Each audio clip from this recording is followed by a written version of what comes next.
হুম 5 টাকা। তুই আবার এসেছিস, টাকা নিয়ে এসেছিস? কি নিবি তাহলে? ছিঁড়ে নে।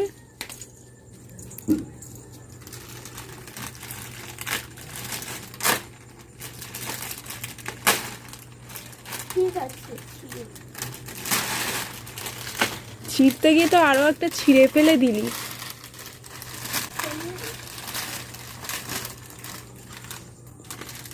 এই টাকা দে। আরে খাতায় লিখে রাখো, মা এসে দিয়ে যাবে। কি মেরে আজকেও টুপি পরিয়ে চলে গেল। এই মেয়েটা প্রতিটা দিন এসে জ্বালাবে, একটা দিনও এসে, আগের দিনও তাই করলো যে 1 টাকা জিনিস নিতে এসেছে, তখনও তাই করেছে যে টাকা নেই, আর আজকেও খাবার নিয়ে চলে গেল। এর পরের দিন ওর মা আসুক, আমি না বলেছি, এরকম ভাবে প্রতিদিন সহ্য করা যায় না।